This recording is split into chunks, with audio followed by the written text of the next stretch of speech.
বৈষম্য বিরোধী ছাত্র আন্দোলনে পুলিশের গুলিতে নিহত হন মাদারীপুরের মামুন সর্দার। মৃত্যুর কিছু সময় আগে স্ত্রী ও ছোট্ট মেয়েকে নিয়ে ঘুরতে যাওয়ার কথা ছিল তার, কিন্তু তা আর হয়নি। ঘর থেকে বের হয়ে লাশ হয়ে ফিরতে হয় মামুনকে। আজও সেই স্মৃতি বয়ে বেড়াচ্ছেন তার স্ত্রী শাহিনুর বেগম। 2টার দিকে আমি ফোন দিছি খাবার খাওয়ার জন্য। 3:30 বাজে তখন আসছে। আসার পর খায়া বলতেছে কি, চল আমরা বিকেলে ঘুরতে যাবো না। আমি বলছি কি, এখন তো রোদ, তাহলে আমরা সন্ধ্যার পরে যাবো, আমি 10 নম্বরের দিকে যাবো। আমি বলছি না, যাওয়ার দরকার নাই, এখন ঘুমাই থাকো। 4টার দিকে বাসা থেকে বের হয়ে গেছে। আমার সাথে রাগ হয়েছে। আমি পরে আমার জিজ্ঞেস করছিলাম যে বাইক কি নিয়ে যাবে? বলতেছে না, বাইক নিয়ে যাবেন? বাইক কি হারাই যাইতে? সে বাইক রাইখা গেছে, কিন্তু নিজেই হারাই গেছে।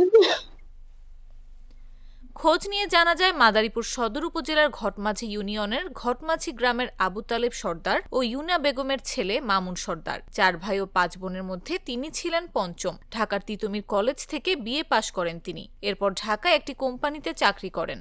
পড়ালেখা হয়ে বিএ পাস করছেন। পড়ালেখা ঢাকায় বিকাশ কোম্পানিতে চাকরি করতেন। বিকাশ কোম্পানির ম্যানেজার ছিলেন। প্রায় 4টা-5টা আনুমানিক গুলি লাগছে। আমার সেজো ভাই আবার ঘোষণা বাসা থেকে গেছে, পরে শুনছি তার গুলি লাগছে। পরে অনেক হাসপাতাল ঘুরছে, চিকিৎসা করতে পারে নাই, রক্ত থামাইতে পারে নাই দেখা ভাই, আর কোনো চিকিৎসাই পায় নাই, পরে মারা গেছে।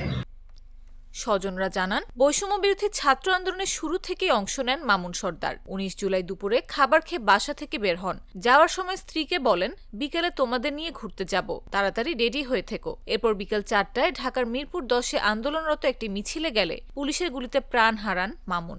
অনুমান বিকেল 5টা সাড়ে 5টার দিকে আর কি আন্দোলনে যায়। আমার সেই ঘটনা কান্দাকাটি, এই ঘটনা মামুনের গুলি লাগে। যাতে নাকি সুষ্ঠু বিচার হয়, এই আশাই আমরা করি সরকারের কাছে। পরে মামুনের মরদেহ একটি অ্যাম্বুলেন্সে করে রাতেই মাদারীপুরে নিজ বাড়িতে আনা হয়। এরপর পারিবারিক কবরস্থানে তাকে দাফন করা হয়। এরপর থেকে তার স্ত্রী শাহিনুর বেগম ও মেয়ে মানহা গ্রামের বাড়িতেই থাকছেন।